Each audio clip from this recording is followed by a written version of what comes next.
Olá, como é que vai? Feliz Ano Novo! Esse é o primeiro episódio de 2025 e o personagem desse episódio é 2025. Na verdade, tem um mega de um entrevistado que eu já vou apresentar e ele vai nos ajudar a decifrar um pouco o que pode ser de nós em 2025. Eu sou Adriana Salles Gomes, diretora editorial da MIT Sloan Management Review no Brasil, e vou começar contando que a gente teve a primeira reunião editorial ontem, né, da MIT ESMAR Brasil, e normalmente a gente começa as reuniões em fevereiro, não em janeiro. Mas esse ano a gente já está antecipando que vai ser um ano com emoções, tipo bug na cidade de Natal, lá no Rio Grande do Norte, né, o passeio com emoção. Então, a gente já começou a reunião editorial, já está discutindo todas essas coisas. E o nosso convidado é membro do nosso conselho editorial, estava na reunião discutindo todas as buchas do ano junto com todo mundo, e um membro que nos enche de orgulho por uma série de razões. Ele discute, ele é a referência, discute todos com propriedade, todos os conteúdos, todo tipo de conteúdo que MIT ESMAR trabalha, né? Estratégia, inovação, tecnologia, liderança, pensamento sistêmico e por aí vai. Eu sempre tenho dificuldade de apresentá-lo, porque, em parte por culpa minha, em parte por culpa dele, eu sou detalhista nas coisas importantes, ele tem coisa importante demais para falar, né? Entre elas, a criação do CESA, o Centro de Inovação do Recife, criação do Porto Digital, que é aquele cluster fantástico lá das startups de tecnologia, não só startups, tem empresa incumbente lá também. Ele também tem o lado empresarial misturado com o lado acadêmico, misturado com o lado coder técnico, então isso tudo balanceado, então isso torna qualquer apresentação dele meio insuficiente, eu me sinto fazendo um serviço incompleto. E é membro do nosso conselho editorial, como eu disse, e o nome deste podcast, O Futuro Vem do Futuro, é obra dele. Ele nos cedeu esse nome, empréstimo, né? Ele nos emprestou o nome, mas ela é da lavra dele. Então, bem-vindo, Silvio Roberto de Lemos Meira, acho que é a primeira vez que eu te dou todos os seus nomes. Tudo bem? Tudo bem, Adriana. Um grande prazer estar aqui, como sempre. Parece uma reunião contínua do nosso comitê editorial na MIT, mas uma observação. Na minha casa, por uma tradição familiar, todos os filhos do meu pai e da minha mãe têm 4 nomes. E Roberto, que foi o que você disse, no caso, se aplica ao meu irmão, que é médico, Marconi Roberto. Eu errei o nome? Que vergonha! Luciano Rogério, porque eu sou Silvio Romero, que é uma homenagem ao historiador sergipano do começo do século. Silvio que Romero. Vergonha! Bom, eu acertei a primeira sílaba. Romero, Roberto. E, na verdade, mas isso me põe numa espécie de pânico, porque a única pessoa que me chamava pelos 4 nomes, se você nunca soube disso, a única pessoa que me chamava pelos 4 nomes do jeito que você chamou, obviamente chamando de Romero, era minha mãe, quando eu fazia alguma grande cagada. Então foi por isso que eu errei, para não fazer desfeita para ela, para mantê-la com uma única pessoa. Exatamente, a unicidade. Exatamente. Quando ela chamava assim, Silvio Romero de Lemos Meira, eu olhava assim e dizia, lascou. Não vai dar certo, não vai dar bom. Muito além do limite. Muita gente que está nos vendo aqui certamente te acompanha. Eu nem sei se você está no X ainda. Você está no X? Não, eu tenho uma conta lá, mas eu fiz o download enquanto era possível de todo o meu contributo lá. Eram mais de 12 mil tweets desde 2006, desde a fundação, e abandonei. Eu nem leio mais nada lá hoje. Eu estou no Blue Sky basicamente como leitor, mas eu estou fundamentalmente no LinkedIn. Tá. Porque eu ia falar do SRLM, que aí todo mundo conhece. Sim. Daí que eu inventei de dar os 4 nomes. Dei errado, mas... Silvio Meira no LinkedIn e SRLM no Blue Sky. Perfeito. Então tá bom. Bom, eu peço de cara, então, para você explicar o que é esse futuro que vem do futuro, lembrando que teve uma discussão nessa nossa primeira reunião editorial do ano de que tendências é muito difícil apontar tendências nesse mundo atual, mesmo lá na NRF, aquele big evento de varejo, um dos nossos membros do conselho está lá no momento, né? Entrou de lá, que é o Ulisses Zamboni, e ele falou: as empresas que falam de tendências esse ano não estão querendo falar de tendências, está muito complicado, é difícil enxergar. Então, nesse cenário nebuloso, se a gente fosse falar de um futuro que vem do futuro nesse cenário atual, dá para falar? O que é o futuro que vem do futuro? Adriana, a ideia que a gente tem da linha do tempo, né? Para começar, tempo é uma coisa extremamente complexa de ser discutida, né? As pessoas acham que isso é algo trivial, mas se você for para a física, por exemplo, há teorias do tempo, não há uma teoria do tempo, há mais de uma, sobre como é que o tempo passa, e se é que o tempo passa. Certo? Há teorias que dizem, por exemplo, que o tempo não passa. Né? Mas a gente envelhece. Sim, mas isso não tem nada a ver com o tempo. Não? Tá. Não, tem a ver com entropia, mas é outra coisa totalmente diferente. É todo um rolo que é mais complicado da gente falar do que parece. Mas veja, se a gente olhar para o tempo como é interpretado historicamente pelos humanos, tem o passado, que já aconteceu, né? Tem o presente, que está acontecendo agora, e tem o futuro, que são coisas que irão acontecer, ou iriam provavelmente ou potencialmente acontecer. O que a gente pensa do ponto de vista das organizações? A gente normalmente pensa o seguinte: um fundador lá atrás construiu uma coisa, e a gente foi evoluindo essa coisa com o tempo, e agora, no presente, a gente está levando essa coisa para o futuro. É como se o presente fosse um futuro que está sendo construído a partir do passado, o tempo todo. Você está aqui, cada presentezinho a mais que você cria é um passadozinho que você modificou.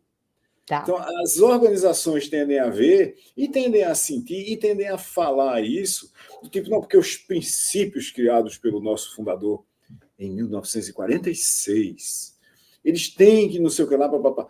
A menos que sejam coisas filosoficamente profundas, relacionadas à ética, relacionadas à moral, que ainda assim tem uma evolução no tempo, os princípios de seja lá o que for, por exemplo, do varejo de 1972 ou coisa parecida com isso, são hoje praticamente completamente obsoletos por causa de um processo de transformação digital que veio do futuro. Então, o que é esse negócio de vir do futuro? É o seguinte: em vez de você trazer coisas do passado, que no presente você decide como é que vai levá-las para o futuro, como se você tivesse um poder espaço-temporal para decidir o que é que vai acontecer, você faz o contrário.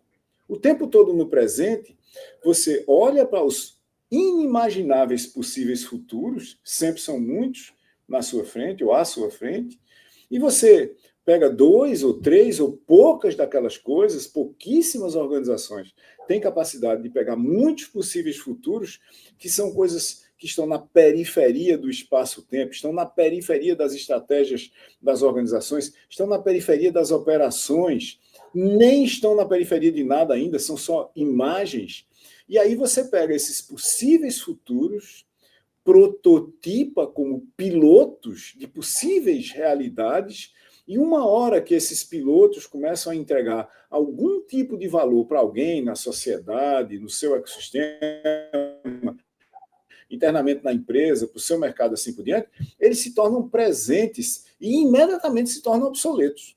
Porque na hora que você pega algo que era uma ideia, constrói uma performance e começa a executar, essa coisa é um legado. Ela é um legado.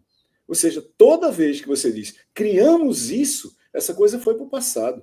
Ela começa a virar parte da história da organização. E você está executando ela no presente. Que está tudo bem, veja. Não tem nada errado você executar uma coisa que você criou, entregar valor para alguém a partir dessa coisa, capturar uma parte desse valor como receita e obter algum lucro por causa disso. Erro zero. O erro é a gente achar que nós iremos para o futuro transformando o passado num presente que é extremamente estreito. Na minha interpretação, o presente é uma máquina de consumir possíveis futuros. Tem um monte de futuros querendo ir para o passado aqui. Alguns pouquíssimos irão, porque o presente é uma rede de banda estreita. O presente não tem banda suficiente para transformar todos os possíveis futuros em passados. E o presente é essa máquina. Se você quiser, o futuro e o passado estão parados e o presente está andando do que a gente chama de passado para o que a gente chama de futuro e tratando só os possíveis futuros que ele consegue interpretar, prototipar e executar. É isso. E qual é a escolha do futuro para 2025? Porque são escolhas, você está falando de escolhas, que podem ser as melhores ou as piores, né? A primeira coisa que eu acho que a gente pode escolher para 2025, do ponto de vista de esperança, é que 2025 acabe. Né? A gente falou isso no conselho. 2025 acabar e com um caveat, talvez. 2025 acabar antes de acabar o mundo, porque o mundo pode acabar antes de 2025, o que certamente não é um cenário bom para ninguém. Veja, nós temos um número muito grande de conflitos difíceis de serem resolvidos no curto prazo. Conflitos que vão precisar de muito, aspas, tempo. Vão precisar de muita prototipagem de possíveis futuros para a gente equilibrar de novo uma coisa que parecia resolvida, mas o fato é que nada no mundo nunca está resolvido. Se a gente olhar para os últimos 100 anos, na realidade, vamos pegar e olhar para os últimos 80, a partir de 1945, tá certo? Se a gente pensar bem, a era da energia, ou se a gente quiser, a era da indústria, que usa energia do ponto de vista físico, ela acabou ali no fim da Segunda Guerra Mundial. Ali começou a era da informação, que não é só a era do digital ou da tecnologia digital, é a era da biologia também, porque na biologia o que acontece é que DNA é informação para indicar como é que a energia é usada, certo? Se a gente fizer um paralelo de DNA com código, os dois são a mesma coisa. Um roda no substrato de silício, isso é código de computadores, e outro roda no substrato de carbono, esse é o código da vida, é o meu, é o seu código, é o código de quem está conversando com a gente hoje aqui, mediado por um código que roda no substrato de silício. Muito bem, isso começou a acontecer lá em 1945. Isso deu frutos em escala, começou a dar frutos em escala na década de 70, com computadores nas empresas, tá certo? Depois, na década de 80, apareceram computadores em cima das mesas, na década de 90 apareceu a internet, na década de 2000 apareceu smartphones, na década de 2010 a gente entendeu tudo isso e começou verdadeiramente a resolver o paradoxo de Solow, né? Aquele paradoxo dizia que ele via informática em todo canto, menos na produtividade dos negócios. Ou seja, levou alguma coisa, a partir de 1970, com 40 anos, para a gente ter bases minimamente sólidas para dizer, ok, agora a gente vai extrair produtividade disso aqui. E realmente, essa produtividade foi extraída e ela foi concentrada, como a gente bem sabe. Mas se a gente olhar para os bilionários que o mundo tinha em, sei lá, 1950 ou em 1925, e olhar para os bilionários que o mundo tem hoje, os bilionários de hoje deixam os bilionários de 1925 assim, do tipo semi-pedintes, né? Por mais bilionários que eles fossem. Inclusive pela até percepção de poder extraterritorial em relação ao lugar onde eles vivem e onde votam, que muitos deles têm no mundo hoje. Né? Você tem um subconjunto de bilionários que uma simples frase deles move sistemas políticos a 10 mil quilômetros de distância e eles não necessariamente têm nada a ver com aquilo. Então, a primeira coisa aqui é a gente entender que a gente estava evoluindo num contexto que parecia todo resolvido. Nesse mesmo contexto, tinha uma evolução da política, né? Como a cortina de ferro ficou fechada em armas, em mecânica e em revolução industrial, ela colapsou sob o peso da escolha que ela fez de não vir para o futuro. Ela escolheu não vir para o futuro que o Ocidente escolheu. Ela escolheu um futuro que tinha indústrias pesadas, que tinha petróleo, que tinha química de grande porte, que tinha mineração e assim por diante. Todas essas coisas são fundamentais, como nós sabemos, mas elas são todas commodity. Elas têm pouquíssima agregação de valor em função do trabalho humano equivalente quando a gente compara o trabalho humano em desenho de chips e em mineração de ferro, por exemplo, né? Ou mineração de qualquer coisa que você quiser, quase, considerando, inclusive, de metais extremamente raros, terras extremamente raras. Aí o que aconteceu? Ali em 1990, basicamente, a gente deu uma resolvida no mundo. né? Demos uma resolvida no mundo. Kissinger e muitos outros articularam uma coisa que, por exemplo, ficou tranquilo a gente produzir na China. A produção industrial do mundo todinha foi para lá. Ficou uma Rússia que estava mais ou menos lá com os problemas dela, mas era a Rússia com os problemas dela. E o resto do mundo começou a se ajeitar. A gente teve uma evolução significativa de muitas coisas, apesar de conflitos regionais extremamente importantes, até bem recentemente. Bem recentemente, a Rússia resolveu, de novo, tratar a sua vocação imperialista com uma dinâmica de invasão e tomada de territórios. Então, isso começa preocupantemente ali na Europa e cria um ponto de atrito extremamente importante, que vai ser magnificado para uma escala estratosférica agora, porque, se a gente olhar para o primeiro mandato de Trump, ele não é exatamente a pessoa que a Europa, ou pelo menos a Europa democrática, ou o que resta da Europa democrática, pode confiar como presidente dos Estados Unidos. Por trás disso, você tem a China, que tem ambições geopolíticas globais não triviais, e você tem o resto do mundo. E você tem o Brasil no meio desse resto do mundo. Então, estamos no meio de uma revolução que já vinha modificando como é que a gente trabalha, como é que a gente cria valor, já vinha transformando todos os tipos de mercados, tinha feito uma transformação radical no mercado financeiro, em varejo, em educação, em saúde ainda por cima, e não vai parar de fazer essa revolução, porque há conflitos globais ou há conflitos regionais assim por diante. Em cima disso, a gente botou inteligência artificial, que eu imagino que a gente vai falar daqui para frente ainda na nossa discussão aqui, e no meio disso tudo você tem um mundo em conflito.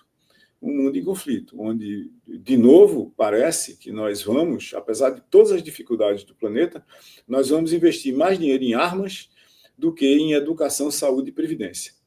E isso é um sinal óbvio de catástrofe, de colapso também de todas as estruturas de concertação mundial. A gente nunca precisou tanto ter foco na resolução dos problemas fundamentais do planeta, entre eles uma crise climática de impacto transcendental. Basta a gente olhar para da seca no Sudão, no Tigray, na Etiópia, para as superenchentes no Brasil, para a seca na Amazônia, os incêndios em Los Angeles, para a gente saber que tem uma crise climática. Eu até diria o seguinte, para unificar todo mundo, não vamos discutir quem causou a crise climática, porque tem lados na política que acham que assim, a crise climática caiu do céu. Mas, deixando para lá, quem causou a crise, temos uma, e não é trivial. E se nós não nos unificarmos do ponto de vista de propósito, de foco, de determinação e de energia para resolvê-la, o resto da história pode não ter futuros para a gente trazer do futuro. A gente pode diminuir dramaticamente a coleção de possíveis futuros que a gente pode escolher. Então, eu acho que esse é o cenário que a gente tem exatamente agora. E esse não é, Adriana, e por isso que eu mudei meu conjunto de previsões, que eu não chamava de previsões porque eu não gosto disso, eu chamava de anotações, né? Anotações eu fiz para 23, para 24, aliás, eu fiz para 22, acho que, se eu não me engano, eu fiz para 22, 23 e 24. Agora, em 25, eu fiz... Mas são cenários, as anotações são cenários. Eu fiz perguntas. Perguntas. O que é que você tem que se perguntar para tentar entender o que é que está acontecendo no seu contexto competitivo particular. Então, fala para a gente. Pessoal anotando aí, vai, as perguntas. Eu mudei para essa dimensão. Para começar, isso está na biblioteca da TDS, está em tds.company/biblioteca. Se chama 25 perguntas para 2025. Na realidade, é um pouco de mentira que são 25 perguntas, porque são 25 perguntas, mas cada pergunta tem 3 subperguntas e algumas delas têm cerca de 10 subperguntas. Então, é alguma coisa perto de umas 150 perguntas para você responder. E ela, mas no fundo, é muito mais simples do que isso, pelo seguinte, são 5 macro cenários que você tem que estudar para continuar em business em 2025 e depois. De novo, eu volto a dizer que não só o 31 de dezembro /1 de janeiro é uma data totalmente arbitrária, na minha opinião, tá certo? Não tem nada a ver, acabou o ano, começou outro ano, vai mudar tudo. Não tem nada a ver isso. E depois eu acho que, quando a gente olha para essas transições, a gente está olhando para espaços-tempos muito mais longos. Então, não é 2025, são coisas que já eram relevantes, que de alguma forma eu sistematizei com a minha própria ótica, com a minha percepção e perspectiva de mundo, né? Tenho minha responsabilidade nisso, são as minhas escolhas, mas eu acho que são 5 clusters de preocupações que os negócios têm que ter. Primeiro, um ambiente competitivo, estratégico e de inovação. Como é que a gente vai se posicionar? Independente do cenário. Porque você pode ter um cenário hoje que é o seguinte: o dólar está muito mais alto do que deveria, na opinião de todo mundo, porque o gasto público está muito mais alto do que deveria, na opinião de todo mundo, mas a inflação está no lugar. O emprego é o melhor de todos os tempos recentes, não é? Mas a capacidade de inovação e de criação de estratégias do Brasil talvez seja uma nulidade no momento. O que a gente está fazendo que traz futuros para o presente? Não é, veja, mantendo coerência com o que eu disse no começo, não é o que leva a gente para o futuro, é o que é que traz futuros para o presente. O que a gente está experimentando? Por que, por exemplo, o Brasil não tem nada a dizer sobre inteligência artificial do ponto de vista de soluções fundamentais e estruturais, sendo que, na década de 70, 80 e 90, o Brasil foi um dos países que mais formou PhDs em inteligência artificial no mundo? Silêncio. Vamos fazer um minuto de silêncio para responder a essa pergunta. É como se a gente tivesse, de repente, sepultado todas as oportunidades que a gente mesmo criou. Tem grupos extremamente relevantes no Brasil de inteligência artificial, como aqui na Universidade Federal de Pernambuco, que foram fundados, Adriana, e fundados para fazer redes neurais artificiais, que é o que está atrás de grandes modelos linguísticos, na década de 70. No caso daqui, em 1978, por Clinton Galamba Fernandes, que tinha feito doutorado na Universidade de Brunel, na Inglaterra, com um dos inventores das redes neurais artificiais, o professor Igor Alexander. E não houve investimento significativo para fazer nada. Mas a gente estava lá em 1978. Em 1978, quando os fundamentos estavam sendo descobertos, o Brasil estava lá. E não era só aqui na Universidade Federal de Pernambuco, era em dezenas de centros pelo Brasil afora. Mas a gente não fez nada, porque a gente normalmente não faz nada. Outro minuto de silêncio para explicar isso, né? Então, qual que é o ambiente competitivo? Qual é a sua estratégia? Qual é a sua inovação? Qual é a sua estratégia, a sua inovação, ou o seu programa de inovação, ou os seus experimentos de inovação para o seu ambiente competitivo? É óbvio que eu estou me recusando a responder qual é o ambiente competitivo, tá certo? Eu acho que as pessoas têm que descobrir como é que elas vão se posicionar. A gente chegar aqui e dizer, olha, vai ser isso, aquilo, aquilo outro. O ambiente competitivo para quem produz soja, e a China vai continuar comprando em volumes absolutamente massivos, é totalmente diferente do ambiente competitivo para quem produz hardware. Né? Para quem produz, por exemplo, drones no Brasil. Para quem vai produzir automóveis. O ambiente competitivo para quem vai produzir, ou vai continuar produzindo automóveis no Brasil, vai ter novos players, muitos novos players, vindos exatamente da China, nos próximos anos. Quem acha que estava parado vai ter um bocado de surpresas. O segundo cluster de perguntas, para a gente responder, é sobre tecnologias e plataformas. Quais são as plataformas relevantes para o meu modelo de negócio no meu ambiente competitivo? Quais são as tecnologias que são relevantes para fazer o quê do ponto de vista de performance e inovação no meu ambiente competitivo? Então, 2 clusters de partida, ambiente competitivo e tecnologias e plataformas para o ambiente competitivo. E eu separei uma categoria de perguntas especial sobre inteligência artificial e automação, que eu podia ter botado lá em tecnologia, mas tem tanta coisa acontecendo, Adriana, em inteligência artificial e seus impactos em quase tudo, que eu criei uma categoria separada, né? De que forma, e a classe geral de perguntas vai pelo caminho da gente responder, de que forma que inteligência artificial pode ser usada em coisas que não são commodities? Como é que a gente pode agregar valor além de automação? Eu botei o título IA e automação, porque IA vai ser muito usada para automação. Pega o que humanos fazem e vamos botar IA para fazer. Veja, a grande parada dos grandes modelos linguísticos para as empresas vai depender das empresas terem dados sobre o que é que os humanos fazem hoje. Porque na vasta maioria das empresas, por mais incrível que pareça, humanos não estão sendo usados como seres inteligentes, tá certo? Estão sendo usados como máquinas que executam algoritmos. Então você pega método, processo, treina um humano como se ele fosse um grande modelo linguístico, e ele é, de uma certa forma, tá certo? Você treina um humano, depois põe um gerente para garantir que ele está fazendo o que ele foi treinado para fazer. Certo? Muito como é que seria um humano inteligente? Não, peraí, isso é uma commodity, já te digo. Tá. Isso é uma commodity. É um humano executando um algoritmo. Tá. O humano inteligente está onde aí? É o humano que criou o algoritmo. É o humano que criou o método de processo de atendimento. É o humano que criou um método de processo de atendimento que cria, por sua vez, uma experiência mágica, que é entregue. Quando a gente olha para esse negócio aqui, diz, minha nossa, eu vim nesse restaurante aqui, eu vou voltar aqui, porque é absolutamente mágico. Tem um restaurante no Recife que entrega isso. Tem um restaurante no Recife que é o restaurante mais antigo em funcionamento no Brasil, que é o restaurante Leite, na Praça Joaquim Nabuco, para quem vier aqui da próxima vez, só com reserva, by the way, porque é lotado o tempo todo mundo quer, obviamente, almoçar, e só funciona no almoço, no restaurante mais antigo em funcionamento contínuo no Brasil, que é o seguinte, você vai lá, eu vou nesse restaurante, eu cheguei no Recife em 1971, eu vou lá há mais de 50 anos, meu pai me levou lá pela primeira vez, eu tinha 16 anos, e ainda tem no cardápio o mesmo prato que eu comi lá pela primeira vez, eu como esse prato vez por outra, e ele sai do mesmo jeito. Isso é uma experiência mágica. Como é que a gente vai usar inteligência artificial para criar experiências mágicas?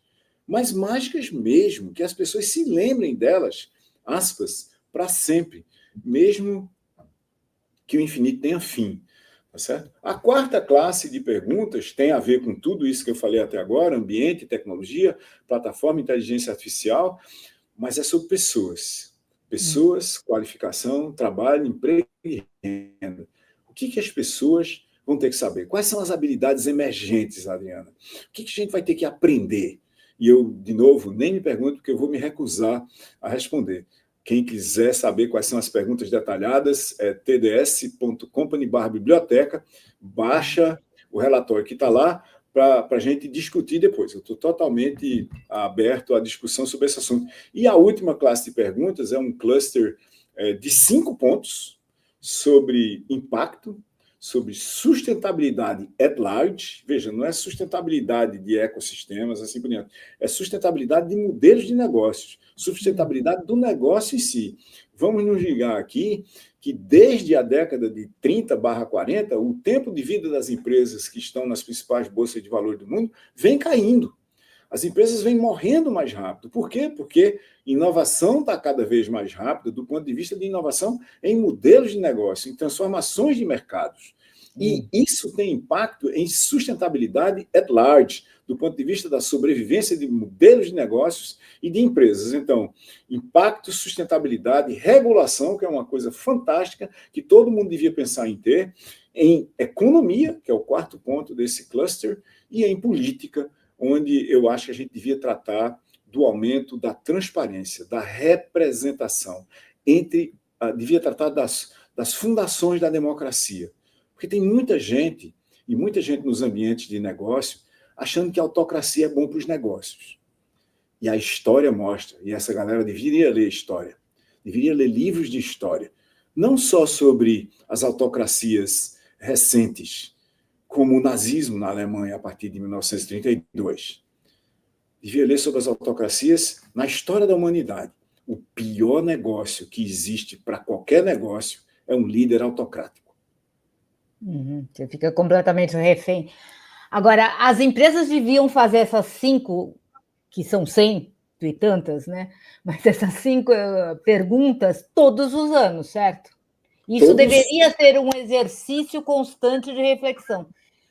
Todos os anos, todos os meses, obviamente não as 100 o tempo todo, mas você devia, dependendo da faceta da sua empresa, do seu negócio, que trata que classes de problemas nos mercados, você deveria ter isso pregado na porta, pregado na parede. Como é que a gente está respondendo essa pergunta hoje? A resposta à pergunta a melhor plataforma para o meu negócio é X usada desse jeito, que eu dei a semana passada, ainda vale hoje? É essa a pergunta que a gente devia estar fazendo. Veja. E isso é conselho de administração, Silvio, que deveria estar fazendo? É CEO? É quem? Veja, no nível meta, no nível das políticas e estratégias macro do negócio, é o conselho de administração. Na estratégia, na política é quase só o conselho de administração. Estou falando política de negócios, não é política de representação democrática no Estado com E maiúsculo. Mas quando a gente olha para a estratégia, aí já é a interface mais óbvia do conselho com a diretoria executiva. E daí para baixo é planejamento, operação, é acompanhamento, é avaliação e transformação contínua. Eu acho que na transformação contínua dos negócios é onde a gente deveria estar preocupado. A gente tem, Adriana, se você olha, veja, só para a gente botar um pingo de luz aqui, talvez, no meio dessa discussão inteira, nenhum dos grandes modelos linguísticos que as pessoas estão usando hoje veio de nenhuma grande empresa de tecnologia, apesar de elas estarem investindo dezenas de bilhões de dólares por ano em pesquisa e desenvolvimento. Certo? As pessoas deveriam olhar e dizer, espera aí, por que eu estou usando um negócio chamado ChatGPT, que vem de uma empresa chamada OpenAI? Por que o competidor desse sujeito é uma coisa chamada Claude.ai, que vem de uma empresa chamada Anthropic? Da onde é que esses caras vieram? Esses caras vieram do fato de que as mega empresas de tecnologia, botem os nomes que vocês quiserem, não estavam olhando para a inteligência artificial como essa galerinha de startups, basicamente, só que startups que demandam investimentos centibilionários para funcionarem, estavam olhando. Então, veja, nós estamos falando de negócios de tecnologia que têm valuations acima de $1 trilhão na Bolsa. Acima de $1 trilhão. E quando você olha para o que eles demoraram para entender, que existia uma oportunidade chamada inteligência artificial at large, é surpreendente, tá certo? Então isso não é uma coisa que afeta seu José, que tem um fiteiro ali na esquina, ou a barraca de coco número 36 da Praia de Boa Viagem. Não é. É uma coisa global que afeta todo mundo. Se você não se concentrar e entender o que é que está mudando no seu mercado o tempo todo, ou se o seu mercado está indo embora para outro mercado, de repente aparece um competidor lá. E você vai ter uma dificuldade danada de entrar lá, porque quem começa primeiro, se conseguir ter a competência combinada certas horas com a sorte de entregar uma experiência mágica, mesmo que ruim, na partida, está estabelecido. Veja, a gente tem hoje, só para dar um número aqui, aproximado de 250 milhões de usuários em ChatGPT somente. Não é? Isso é muita gente. Mas se você pensar, é pouco mais de 2 anos depois que eles apareceram, e a experiência de usar ChatGPT até, 6 meses atrás, uma parte significativa da experiência para não especialistas era muito ruim. Tá certo? Veja, nós estamos falando de alguém que aparece com uma solução muito ruim, mas é uma solução muito ruim que, em comparação com tudo que existia, é espetacular. É mágica. Essa é a teoria da ruptura do Christensen, né? Do Christensen. Uma coisa muito ruim, mas para fazer o que ela faz, ela é muito melhor do que qualquer coisa que existe. Mas, Silvio, as empresas não fazem isso porque elas dizem, deixa os outros correrem os riscos e fazerem as coisas que tem que fazer, depois eu chego e compro. Não tem essa cabeça? Não, elas não fazem isso por incompetência. Vamos dar nome às boas aqui. Elas não fazem isso por incompetência. Porque, veja, do ponto de vista de muitas empresas, os laboratórios de inteligência artificial dessas empresas tinham, em boa parte, essas soluções. A turma de negócios era que estava achando que não era hora, que ainda tinha muito a extrair do modelo de negócio anterior, que era precipitado gastar uma margem da empresa, porque o shareholder estava preocupado com o retorno de investimento, que a gente pode maximizar o valor da empresa na bolsa, e assim por diante. Isso não mudou nada, Adriana, desde o caso da Xerox, certo? A Xerox, basicamente, inventou quase tudo na base do que a gente está usando aqui agora nesse chat. Mas ela fazia o quê? Ela vendia, engavetava. Ela alugava impressoras de papel, né? Você botava uma coisa em cima, ela imprimia diretamente da da página do livro que você botava em cima. Esse negócio era bom demais, pô. Não tinha PDF. Né? Você não podia mandar nada pela rede, porque não tinha rede. E, de repente, teve rede, teve PDF, teve tudo. E faz, sei lá, eu não sei qual foi a última vez que eu vi um equipamento da Xerox. Não sei também, não sei dizer. Deixa eu te perguntar uma coisa. Você falou de shareholders, né? De querer criar o valor para o acionista em cima das vacas leiteiras, essa história toda que a gente conhece.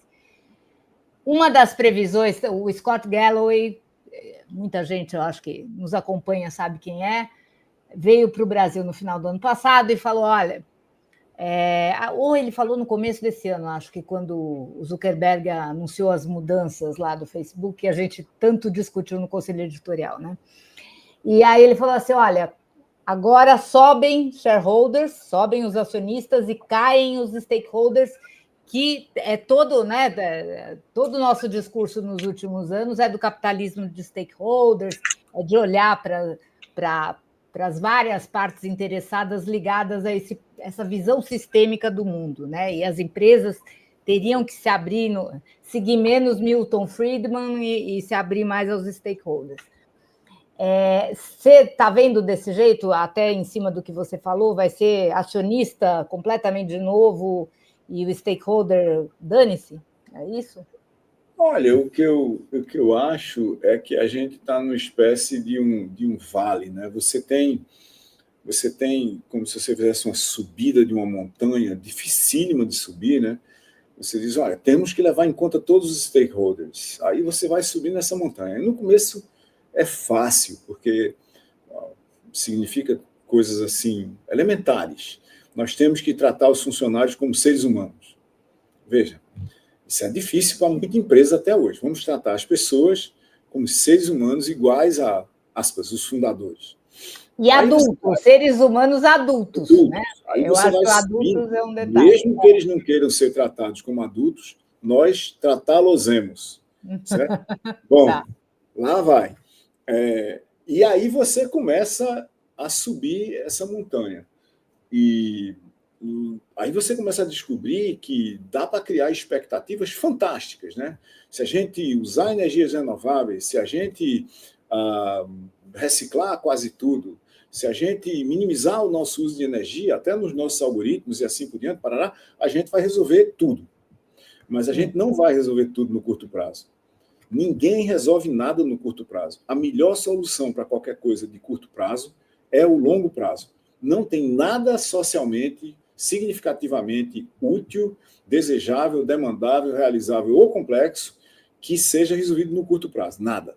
Então, ninguém vai resolver, aspas, a crise climática no curto prazo. A crise climática vai demandar décadas, talvez séculos, porque ela foi criada em milênios.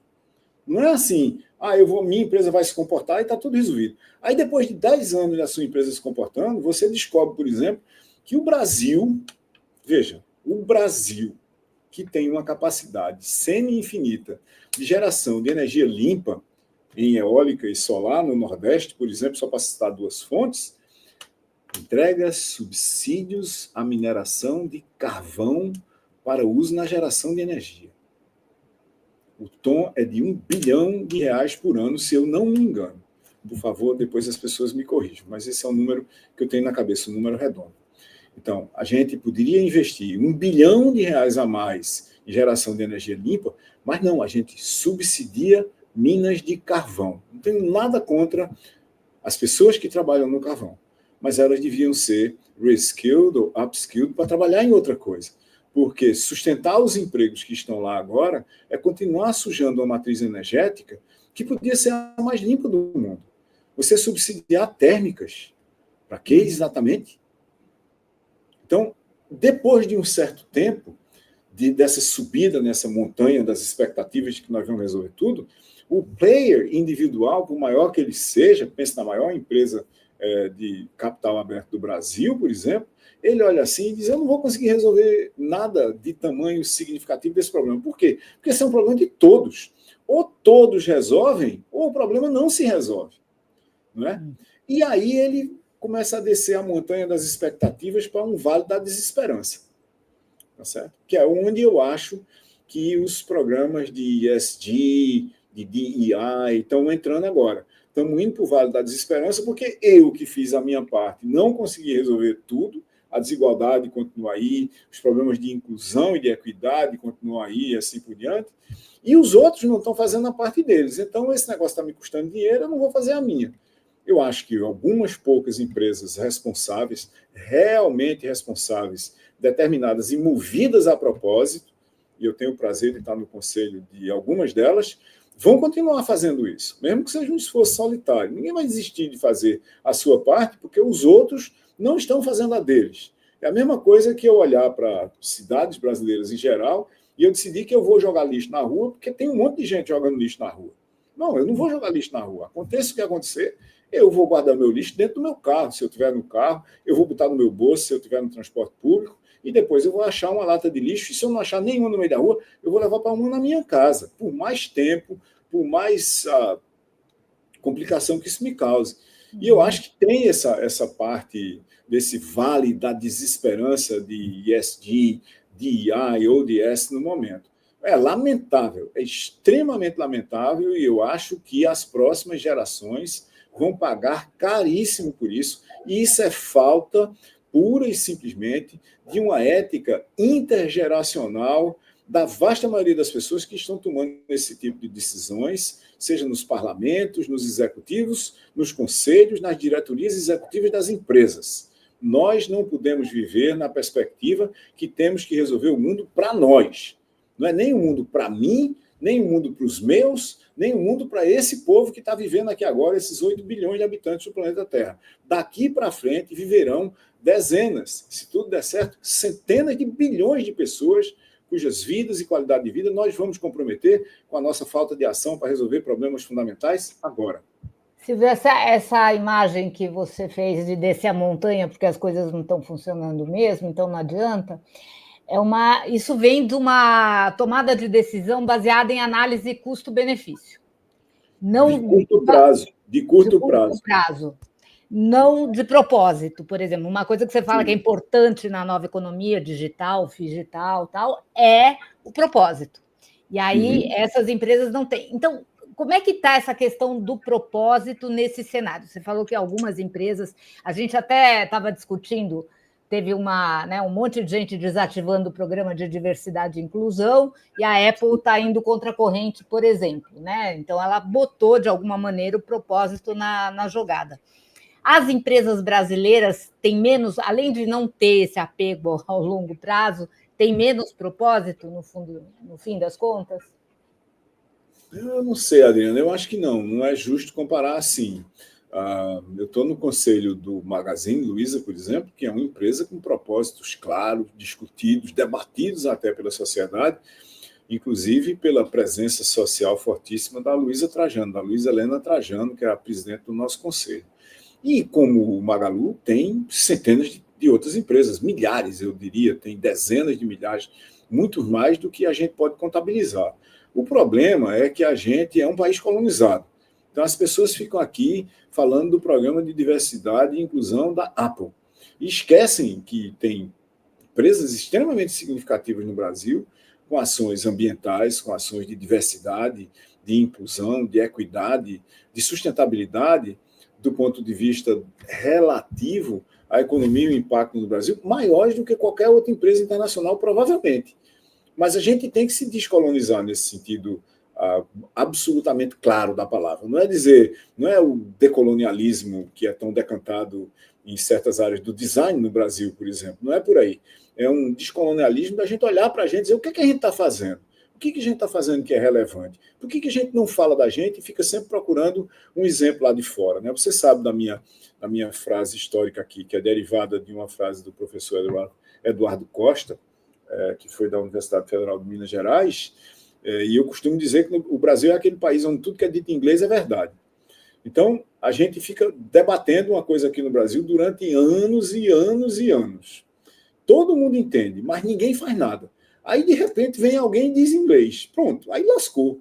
Passa a ser o 11º mandamento das tábuas. Né? Moisés sobe na montanha e volta com o mandamento 11, porque alguém disse inglês. Enquanto o Brasil não parar de fazer isso, não tiver esse pensamento de subalterno, de subalternidade, a gente não vai conseguir mudar o estado de coisas aqui. Realmente não vai.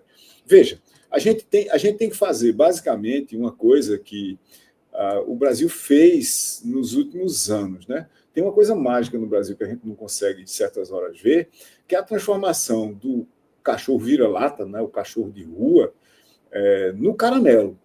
A transformação do cachorro vira-lata no caramelo, que é quase uma espécie de ideologia, é uma coisa absolutamente mágica. A gente devia fazer isso, a gente devia parar de se tratar como cachorro de rua e virar um Brasil dos caramelos, onde a gente tem coisas a dizer, né? Se você vai no Vietnã, na Tailândia, na Malásia, você vai na Malásia, eu sou pesquisador visitante na Asia School of Business em Kuala Lumpur, você vai na Malásia, o debate na Malásia é sobre a Ásia próxima, né? É sobre a Indonésia, sobre as Filipinas, Tailândia, Vietnã, Laos, Camboja, assim por diante. Eles têm um mundo, eles têm uma visão de mundo, eles querem fazer um conjunto de coisas lá. Não fica olhando, porque estão fazendo isso nos Estados Unidos, nós vamos copiar e vamos fazer aqui também. Não, porque fulano disse isso na Califórnia, agora a gente vai trazer isso para cá. Não é assim que funciona. Não é? E eu acho que eu e um conjunto de muitas outras pessoas viu isso já na fundação do Porto Digital, porque todo mundo queria que a gente botasse o nome de alguma coisa Valley, né? A gente disse, não, peraí, isso aqui não é um vale, nós estamos no estuário, no delta de um rio. Como é que a gente vai botar o nome de sei lá o que vale? Não tem vale aqui. Lá é um vale porque lá é um vale. Aqui não pode ser isso, não. Pô. A gente tem que descobrir o que a gente vai fazer aqui. E eu acho que a gente tem que fazer essas descobertas. A gente precisa descobrir o Brasil nós próprios. Tem muita coisa interessante aqui, tem muita coisa relevante, tem muita coisa sendo feita na classe Sebastião Salgado, de pegar uma propriedade completamente depauperada do ponto de vista ambiental e transformá-la de volta numa floresta. Não é que todo mundo deva fazer isso. Mas se você, por exemplo, não proteger minimamente o contexto ao seu redor, não haverá chuvas em alguns lugares. Haverá chuvas demais em outros lugares. E a gente vai pagar um preço muito alto por isso. E o resultado disso, quer você queira, quer você não queira, em boa parte, vai ser a diminuição da competitividade dos negócios que vão ter que pagar esse preço. Então, até do ponto de vista de competitividade básica, a gente devia olhar ao redor e ver que há coisas que a gente não faz porque é bonito fazer. A gente faz porque tem que ser feitas para a gente ser mais competitivo. Na minha opinião, atender aos objetivos de desenvolvimento sustentáveis, tratar problemas de diversidade, equidade e inclusão, e tratar problemas de sustentabilidade, isso é absolutamente fundamental, obviamente, para quem quiser sobreviver. Todo o resto, você já sabe minha opinião, todo o resto pode ir para o grande cemitério do CNPJ, e na realidade irá, mais rápido do que pensa. Então, 2025 deveria ser, em vez do pessoal só falar da ressaca do DEI, né, da diversidade, equidade e inclusão, deveria ser novamente um ano da causa ou dessa atividade que é a diversidade, equidade e inclusão. Deixa eu aproveitar isso que você falou para puxar para uma coisa, um assunto que é China. Você falou da gente olhar para a gente mesmo, as coisas que são feitas aqui. Mas, além de olhar para a gente mesmo, é bom que a gente não olhe só para os Estados Unidos, que olhe para outros lugares do mundo, como uma China que fica cada vez mais importante, que tem o pensamento de longo prazo para nos ensinar, por exemplo, poderia nos influenciar nesse sentido e tal. Mas o pessoal não olha para a China, né? Como é que está? Como é que você sente? Pode ser que 2025 seja o ano em que China, por questões de governo Trump, etc., que China tenha mais importância para o Brasil? Veja, vamos voltar para o negócio de como é que a gente trata o tempo aqui. Pode ser que em 2025, se eu fosse um chinês agora, meus olhos até são, se eu fosse um chinês, eu responderia o seguinte: é muito cedo para a gente pensar se vai ser em 2025 que vai acontecer alguma coisa em relação à percepção que o Brasil tem da China. Famosamente, perguntaram a Mao Zedong, quando ele ainda estava vivo, obviamente também, né, qual era a avaliação dele da Revolução Francesa. E ele disse, 200 anos é muito pouco tempo para avaliar uma revolução do porte da Revolução Francesa. Isso significa o seguinte: quando a gente olha para as filosofias, principalmente quando a gente olha para as filosofias ocidentais, e no caso de muitas delas, baseadas numa noção de equilíbrio, de harmonia, de impermanência da vida na Terra como preceitos fundamentais. Todas essas filosofias, Adriana, elas trabalham num espaço-tempo completamente diferente do que a gente trabalha no Ocidente. As pessoas aqui querem fazer plano de trimestre. Não, porque nesse trimestre nós vamos fazer isso. Eles fazem planos para os próximos 30 anos. Nós você está falando das filosofias do Oriente, né? As filosofias do Oriente. Eu acho que você falou sem querer Ocidente, do Oriente. Exatamente. Desculpa. Do Oriente. Quando você olha para os estratos e as estruturas de planejamento que a China, e que em boa parte o Japão e o Vietnã, Laos, Camboja usam, eles não estão pensando em 2025. Ninguém está pensando, ok, virou a página, né, virou a folhinha, como se dizia, e eu agora vou olhar para 2025 e mudou tudo. O Brasil vai mudar essa percepção. Não vai, não é assim que se trabalha. Isso vai levar décadas. Agora, qual que é o fato? Vamos pegar, por exemplo, veículos elétricos. Tá certo? Veículos elétricos não é nem um, nem dois, nem três fabricantes que a gente vai ter no Brasil vindos da China. A gente vai ter muitos. A China tem, no momento, mais de 100 marcas de veículos elétricos. Uma onda de inovação em mobilidade automotiva que só houve, talvez, no começo da fabricação dos automóveis com motor à explosão, ali entre 1900 e 1915, mais ou menos, até Ford montar a primeira fábrica da primeira linha de montagem industrial como a gente conhece hoje. Talvez até um pouco depois disso. Mas veja, eles estão passando por uma onda de inovação em larga escala em veículos elétricos, onde a própria China, os analistas chineses, dizem que daqui a 10, 15 anos haverá 10 marcas. Você tem 100 marcas hoje, cerca de 100 marcas. Então, o que a gente está pensando? A gente está pensando o seguinte, daqui a 10 anos, 15 anos, haverá só 10% de todas as marcas de veículos que estão tentando fazer veículos elétricos com performance, com qualidade, com sustentabilidade, a partir da China. E por que eu digo a partir da China? A China hoje produz 33% de todos os veículos produzidos no mundo. O Brasil é alguma coisa perto de 2%, os Estados Unidos é alguma coisa perto de 9%, para a gente ter ideia. Então, você vai ver muito mais carro chinês na rua nos próximos muitos anos. E eu acho isso ótimo, porque nós não fizemos isso. A gente podia estar dizendo o seguinte aqui, nós veremos muito mais carros brasileiros nas ruas nos próximos anos. Não tem nenhuma marca de carro brasileiro, basicamente. Tá certo? Isso quando a oportunidade, Adriana, é absolutamente dantesca. Veja, quando você olha para o powertrain, o sistema de motor e transmissão, rodas e assim por diante dos automóveis, o powertrain de um veículo a combustão tem mais de 4.000 peças. O powertrain de um veículo elétrico tem pouco mais de 400 peças. Divide por 10, de uma certa forma, a complexidade, e boa parte dessas peças se desgasta muito mais lentamente. Essa é a mega crise, por exemplo, da indústria alemã no momento. Né? Então, você tem uma troca de guarda. Em vez da gente, de repente, ver uma fábrica da Porsche no Brasil, você está vendo uma fábrica da BYD no Brasil. Isso muda o jogo. Mas eles são players de longo prazo. E a gente não devia esperar ver mudanças assim. Qual é a posição da China que vai mudar em relação ao Brasil em 2025? Veja, qual foi a posição que mudou da China em relação ao Brasil durante um dos governos, talvez, mais despauterados, usando uma palavra do interior da Paraíba, 4 anos de um mandato completamente distópico que a gente teve no Brasil, batendo na China todo dia. A posição da China em relação ao Brasil mudou como? Nada. Nada. Vamos ficar esperando aqui sentado. Alguma hora essa turma se acalma. Né? Eles não disseram nem coisa assim, se vou procurar alguém para comprar soja. Não. É um pulso. Né? É um delta de Dirac. É um delta de Dirac no ruído universal. Então, calmou de novo, estamos quietos aqui. O agro tem uma relação gigantesca com a China, uma parte significativa de todo o PIB brasileiro. As relações precisam ser estáveis, as relações precisam ser amigáveis, as relações precisam ser confiáveis. Vamos trabalhar juntos. Vamos trabalhar juntos.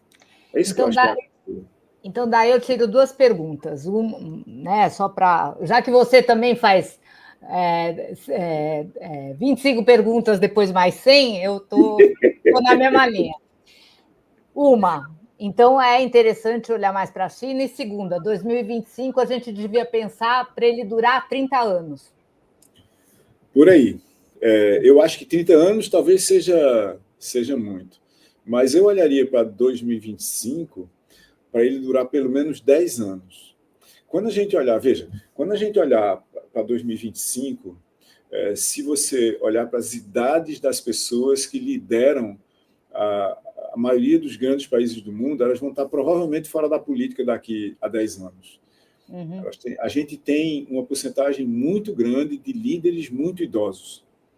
De alguma forma, eles vão estar, ou porque não terão votos, ou porque não terão condições, vão estar fora da política daqui a 10 anos. Então, se a gente olhar o horizonte político de 25 até 35, você vai ter muita mudança não trivial. Você tem líderes, por exemplo, e eu acho que Bezos já foi o primeiro que deu exemplo, que ele saiu da frente da Amazon. Se você olhar, uma empresa fundada em 1994, né, ele passou 30 anos na frente da Amazon, na prática, né? Saiu ali, sei lá, 2023, por ali.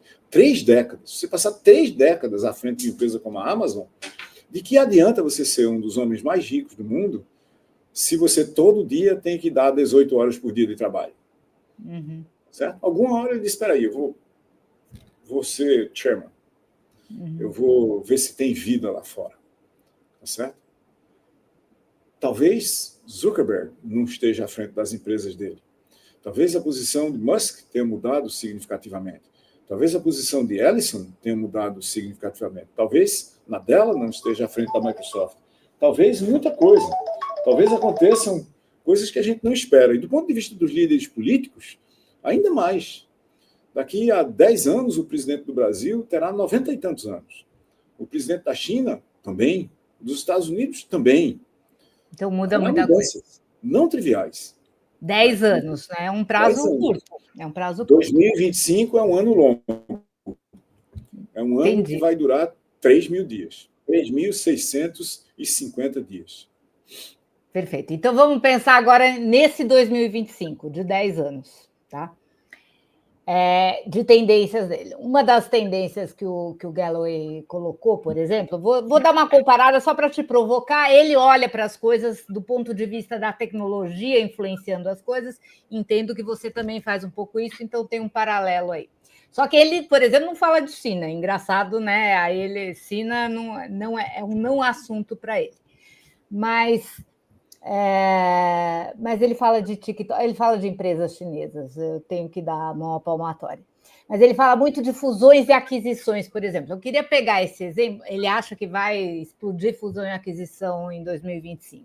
No 2025 dele, que é um ano, né? A gente está falando agora de 10 anos. A gente já vem num processo de fusões e aquisições razoável aqui no Brasil. Queria saber como é que você está vendo isso, se isso faz sentido aqui, é uma das grandes tendências, não é? Como é que a gente olha para isso?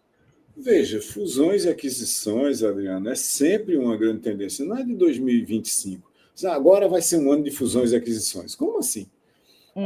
Eu conversava um tempo atrás com uma pessoa que é vice-presidente de inovação de uma das mega empresas digitais globais. Sabe como é que o orçamento de inovação dela é distribuído? 75% para M&A, 25% para investimento direto em inovação dentro do negócio. Entendi. Esse é orçamento anual. Ele vai aumentar? Vai, provavelmente vai aumentar. Mas vai aumentar para quanto? Ela vai, sei lá, vai mexer, vai botar 90% para M&A, vai diminuir para orçamento interno, vai conseguir mais recursos de algum lugar, subvenções de Estado, para orçamento interno, assim por diante. Mas por que eu acho que pode haver um aumento no número de fusões e aquisições? Porque toda vez que há um frenesi criativo muito grande, você, de uma forma, lidera forças que estavam armazenadas em universidades, dentro de outras empresas e assim por diante. As pessoas criam novos negócios que têm baixo potencial de sobreviverem sozinhos. E tem uma tendência muito grande de acqui-hiring, né, de você comprar empresas por causa do capital humano que está lá, grandes empresas de tecnologia, deram exemplos, fizeram isso recentemente, com quantidades estapafúrdias de dinheiro na realidade, tá certo? Aqui no Brasil, inclusive, você está falando. Aqui no Brasil, inclusive, você ir lá e comprar um grupo de pessoas simplesmente porque eles existem e estão tentando fazer alguma coisa. Eu acho que há uma frouxidão regulatória que permite isso e até, em muitos casos, incentiva isso em algumas regiões, mas eu acho isso completamente normal. Não é uma coisa assim, dizer, vai ser um ano de grandes fusões e aquisições, então eu vou me preparar para vender minha empresa, porque tem capitalista passando aqui, eu tenho outras empresas de grande porte. Isso que eu queria saber, em termos de oportunidade, você acha que não é usual? Não acho que tem essa parada toda, não é assim, não. Você não, vai ser um ano de fusões e aquisições. Ou então vamos dar um polimento na empresa aqui, vamos botar ela na prateleira porque vem alguém comprar. Como assim? Perfeito. Inteligência artificial continua sendo vai ser a tecnologia de 2025, a generativa especificamente. E aí eu quero até te provocar com a inteligência artificial open source. A gente discutiu agora, né, a DeepSeek da China que saiu, e que open source o código aberto é uma tradição brasileira, mas a gente não está olhando muito para isso, parece. Então, eu queria que você falasse. Veja, inevitavelmente, é como se a gente tivesse aberto a caixa de Pandora de IA. E a abertura dessa caixa, com os grandes modelos linguísticos, e mais a possibilidade de você desenvolver assistentes inteligentes em cima desses modelos, e aí transformar esses assistentes em serviço, por causa de um negócio que a gente falou lá atrás na live. Veja, a maioria dos humanos, a vasta maioria dos negócios, executa algoritmos, certo? Para os quais a gente tem dados. Fulano pega isso, bota ali, tira para cá, faz não sei o que lá, bota aqui, pá, faz um barulho batendo na mesa aqui. A gente tem dados para isso. A gente vai transformar isso em algoritmos. Ou seja, você vai pegar os dados das performances e transformar de volta nos algoritmos que representam as pessoas. E aí eu vou substituir as pessoas por algoritmos, numa escala que a gente talvez nunca tenha visto. Então, isso é uma coisa não trivial que vai acontecer. E vai acontecer ponto a ponto, em cada ponto de trabalho, que é o problema e o processo, e a oportunidade e o desafio ao mesmo tempo, de você escrever o que alguns chamam de agentes inteligentes, ou um mundo de agentes, né? E outros chamam de assistentes inteligentes, que usam ou não usam grandes modelos linguísticos. Podem usar pura e simplesmente machine learning embaixo, podem usar até sistemas que não têm nenhuma inteligência. Mas esse mundo de substituição de humanos que executam algoritmos por algoritmos que assumem o lugar de humanos executando algoritmos, isso vai acontecer agora numa escala absolutamente gigantesca, porque ficou muito fácil de fazer isso. Mas fácil, assim, para quem já aprendeu a fazer, é um vou ali e já volto, não é? Então, essa eu acho que é a primeira coisa. A segunda coisa é que, obviamente, grandes modelos linguísticos estão fora do alcance de países periféricos, com um megabyte, tem um mas na história.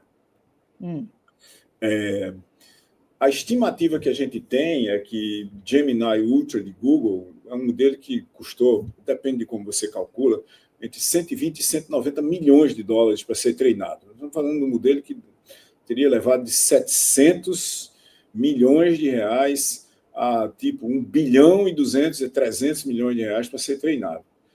Isso é muito dinheiro. Isso é para fazer uma rodada de treinamento.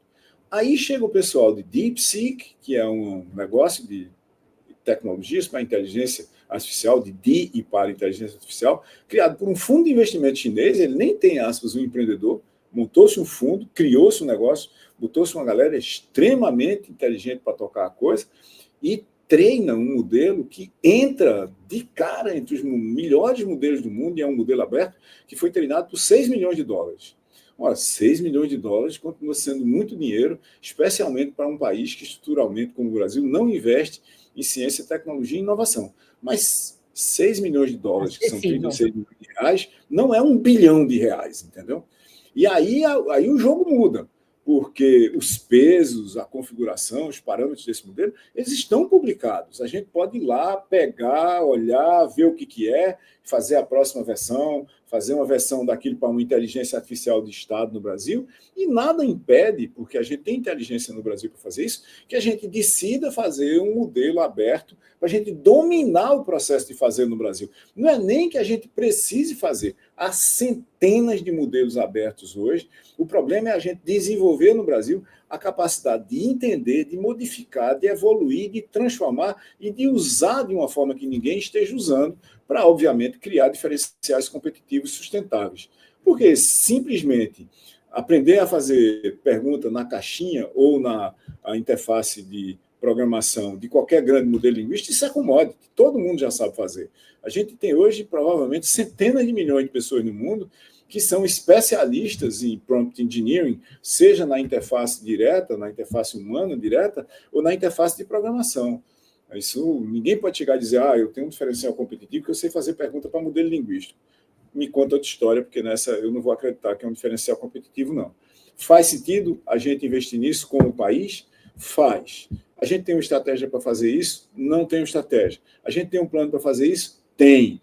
O que é que precisa fazer? O dinheiro dá, né? Já fiquei fazendo conta. O dinheiro dá, são bilhões de reais. Esse plano precisa ganhar atração, esse plano precisa andar, ele é um bom plano, muita gente colaborou para que esse plano fosse feito, ele é o primeiro plano consistente, coerente e execuível, porque ele é executável com recursos que o Brasil tem, tanto humanos, como financeiros, como físicos, mas ele precisa andar.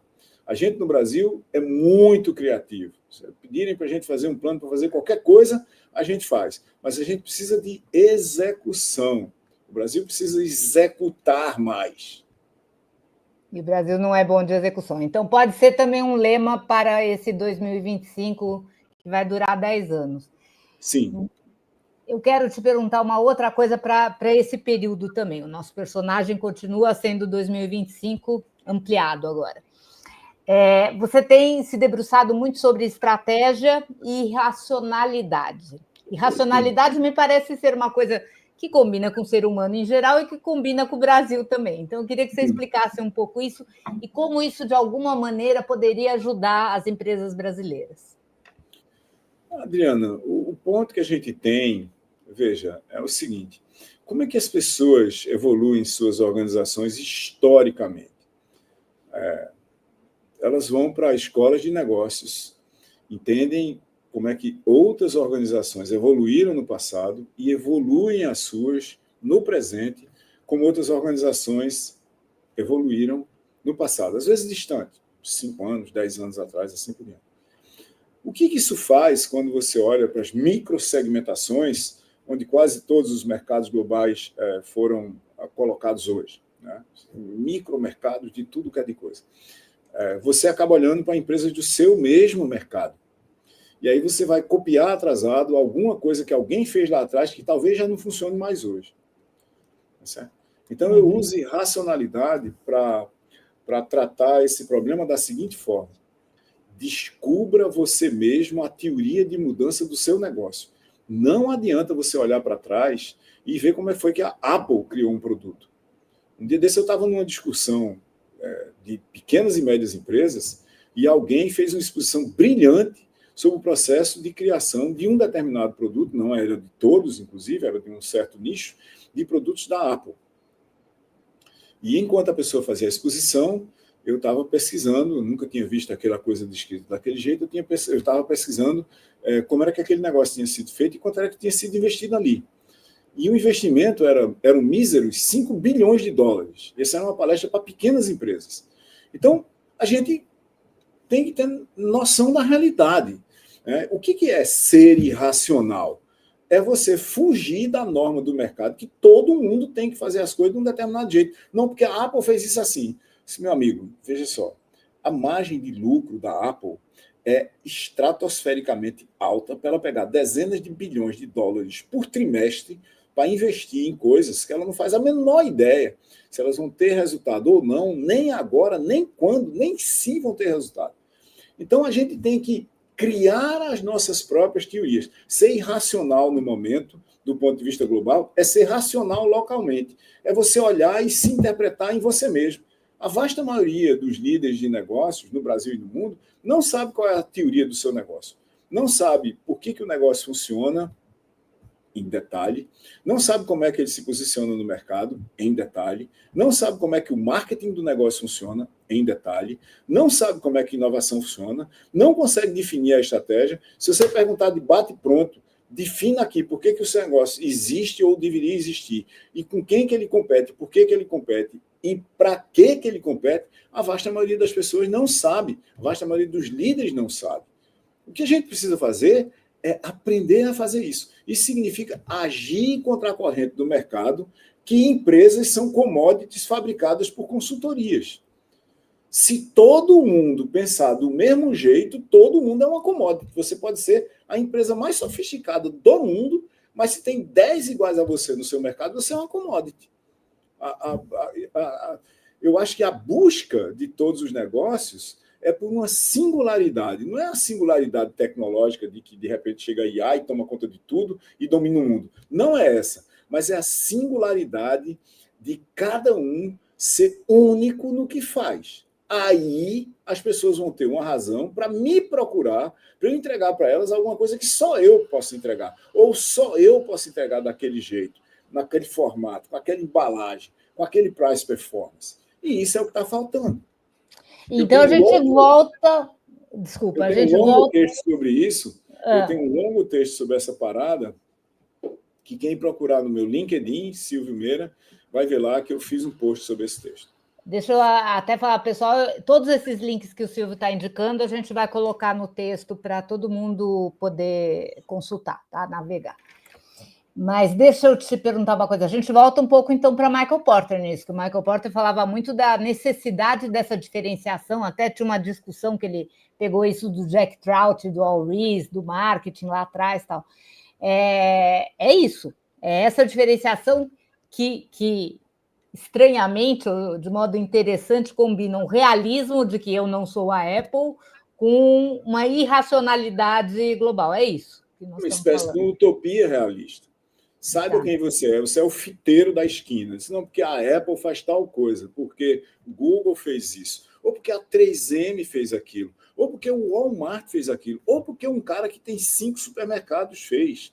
Veja, se tem um cara que tem 5 supermercados fazendo, e você é uma mercearia de uma porta em algum lugar na periferia do Brasil, você quase certamente não deveria estar copiando um cara que já tem 5 supermercados. Você pode até ter ideias, né? Eu lembro da Luísa Trajano que falou, não, eu tenho ideia, além do Tom Peters, etc., mas ela tem ideia e faz do jeito dela. Não tem problema nenhum. Como é que você localiza aquele pensamento dentro do seu contexto, com os seus recursos? Ou, se você disser, não, eu vou localizar para um recurso que eu não tenho, como é que você localiza o processo de aquisição de recursos? Porque às vezes as pessoas têm planos mágicos, planos absolutamente brilhantes.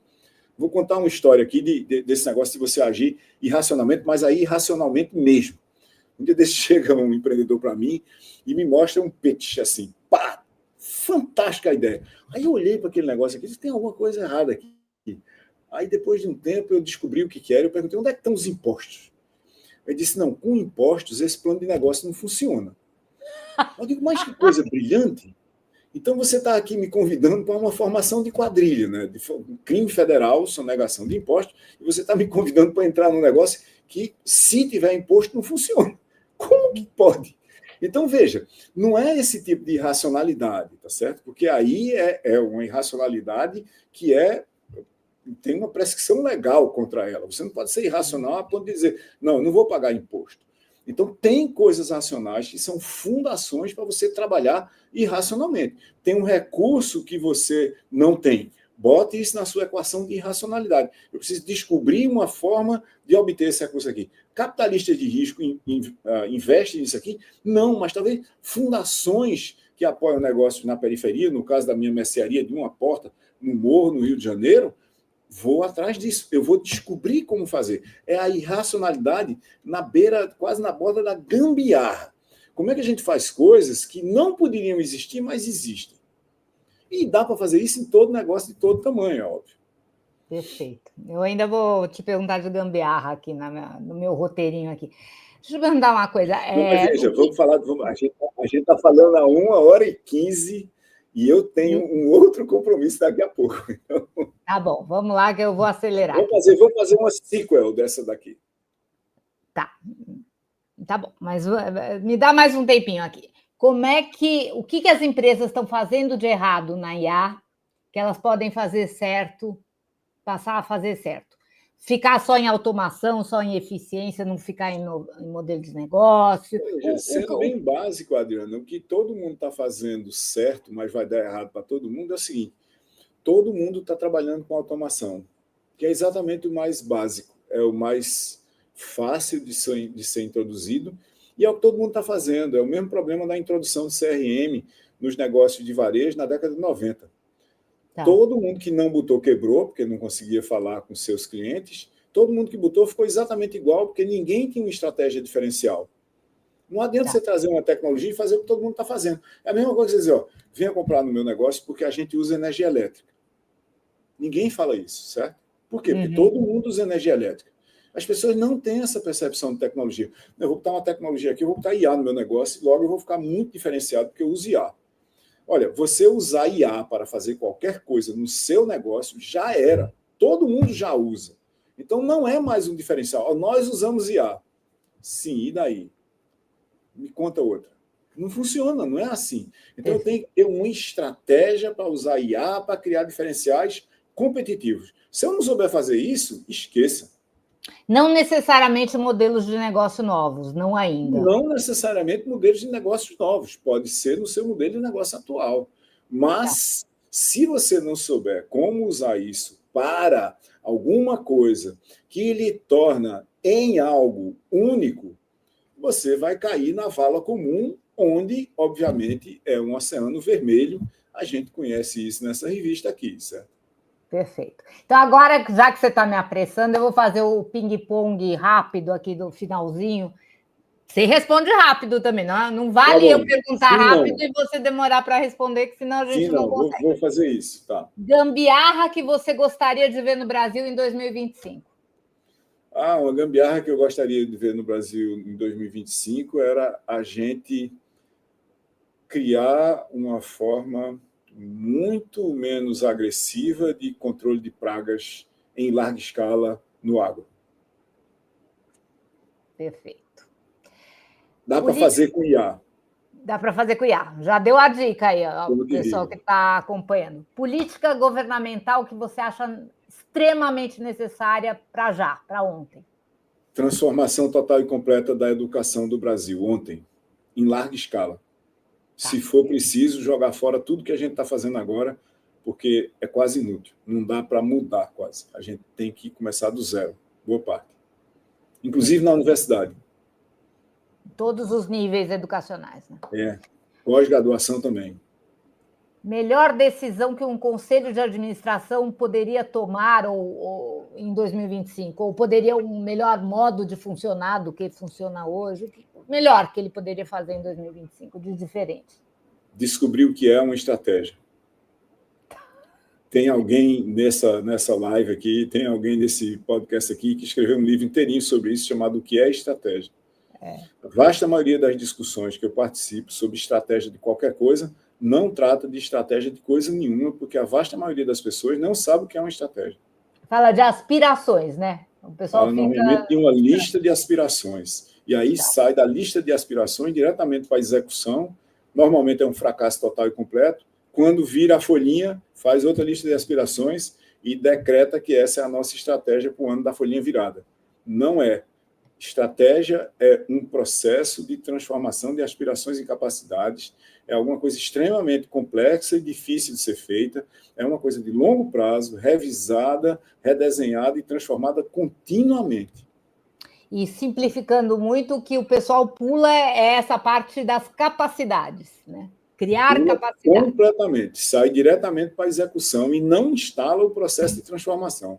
Veja, decreta as aspirações, esquece que tem um processo para transformar aspirações em capacidades, não está nem aí para as capacidades e sai para executar com o auxílio da autoajuda trazida de fora para provocar os seus trabalhadores que o mundo mudou e agora tem que ser executado de outra forma.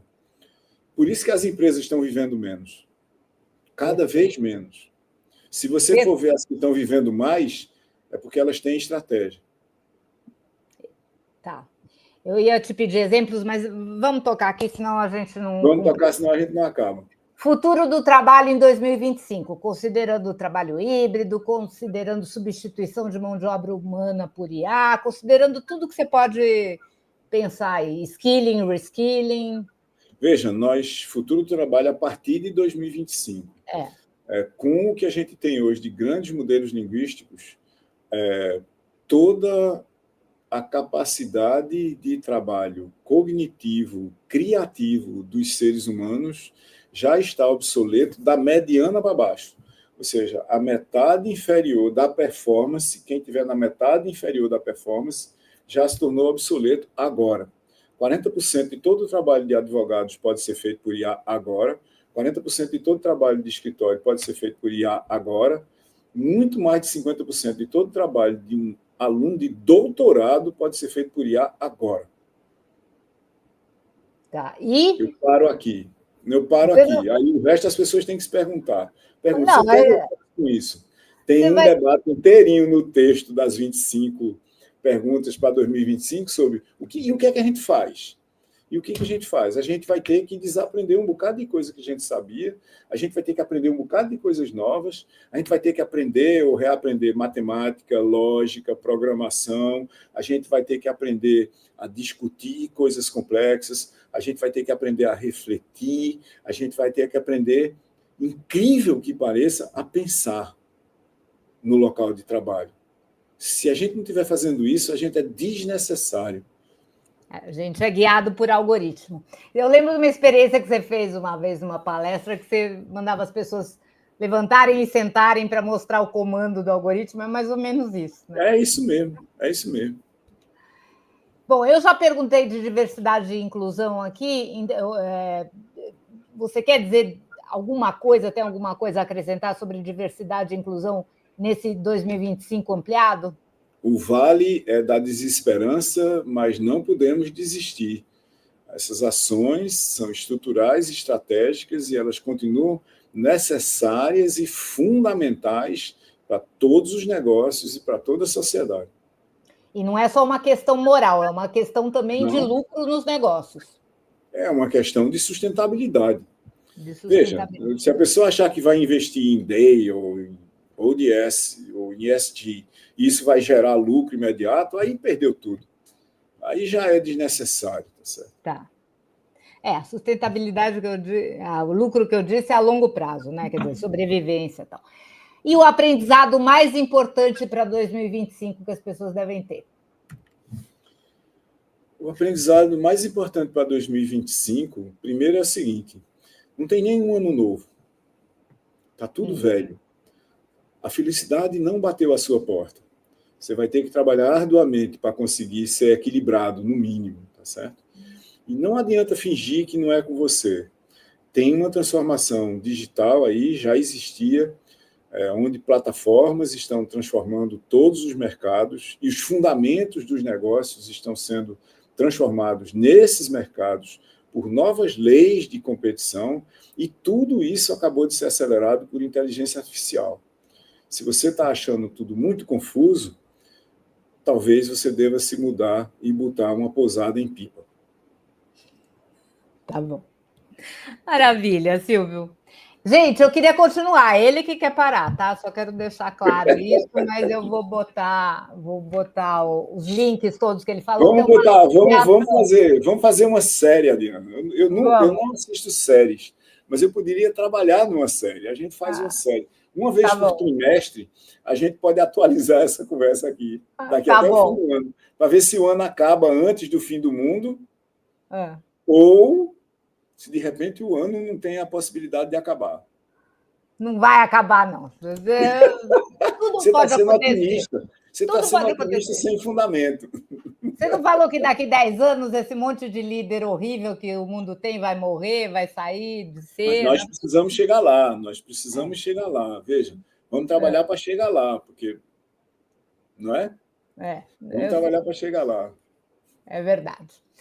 Excelente, Silvio, como sempre, brigadíssima. Foi um grande prazer. É sempre um prazer imenso, eu sempre aprendo muito, tenho certeza que todo mundo aqui aprende muito. E vamos continuar essa conversa, sim. E aos nossos espectadores, agradeço demais a participação de vocês, agradeço mais ao Silvio e depois a vocês, tá bom? Eu vou fazer essa priorização aqui. Mas agradeço demais, sem vocês a gente não existe, óbvio. Eu sei que tem um fã-clube do Silvio que vai nos assistir, além de tudo, quando vem Silvio, vem um monte de gente que te segue, que você é uma grande referência, para mim, para a gente, inclusive. E começou a temporada 2025, então, do Futuro Vem do Futuro, que é obra dele. Muito obrigada. Até a próxima.